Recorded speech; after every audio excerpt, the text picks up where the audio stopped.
Chapitre 8. J'appris bien vite à mieux connaître cette fleur. Il y avait toujours eu, sur la planète du Petit Prince, des fleurs très simples, ornées d'un seul rang de pétales, et qui ne tenaient point de place et qui ne dérangeaient personne. Elles apparaissaient un matin dans l'herbe, et puis elles s'éteignaient le soir.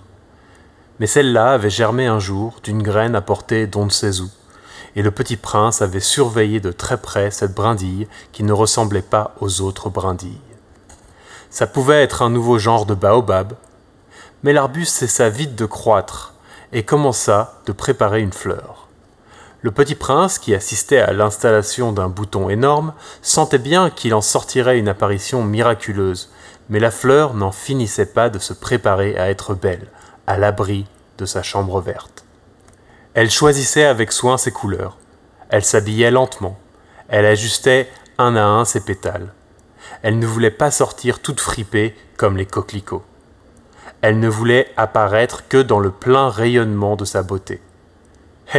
Oui, elle était très coquette.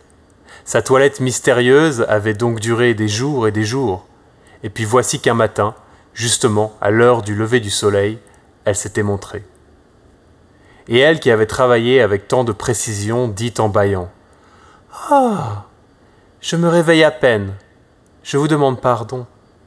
Je suis encore toute décoiffée. » Le Petit Prince alors ne put contenir son admiration. « Que vous êtes belle !»« N'est-ce pas ?» répondit doucement la fleur. « Et je suis née en même temps que le soleil. » Le Petit Prince devina bien qu'elle n'était pas trop modeste, mais elle était si émouvante. « C'est l'heure, je crois, du petit déjeuner, » avait-elle bientôt ajouté. « Auriez-vous la bonté de penser à moi ?» Et le Petit Prince, tout confus, ayant été chercher un arrosoir d'eau fraîche, avait servi la fleur. Ainsi l'avait-elle bien vite tourmentée par sa vanité un peu ombrageuse. Un jour, par exemple, parlant de ses 4 épines, elle avait dit au Petit Prince « Ils peuvent venir, les tigres, avec leurs griffes. » « Il n'y a pas de tigres sur ma planète, » avait objecté le Petit Prince, « et puis les tigres ne mangent pas de l'herbe. »« Je ne suis pas une herbe, » avait doucement répondu la fleur. « Pardonnez-moi. »« Je ne crains rien des tigres, mais j'ai horreur des courants d'air.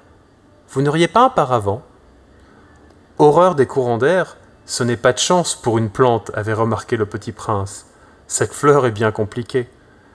Le soir, vous me mettrez sous globe. Il fait très froid chez vous. C'est mal installé, là d'où je viens. » Mais elle s'était interrompue. Elle était venue sous forme de graine. Elle n'avait rien pu connaître des autres mondes. Humiliée de s'être laissée surprendre à préparer un mensonge aussi naïf, elle avait toussé 2 ou 3 fois pour mettre le Petit Prince dans son tort. « Ce paravent ? J'allais le chercher, mais vous me parliez. » Alors, elle avait forcé sa toux pour lui infliger quand même des remords. Ainsi, le Petit Prince, malgré la bonne volonté de son amour, avait vite douté d'elle.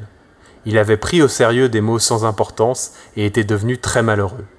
« J'aurais dû ne pas l'écouter, me confia-t-il un jour. Il ne faut jamais écouter les fleurs. Il faut les regarder et les respirer.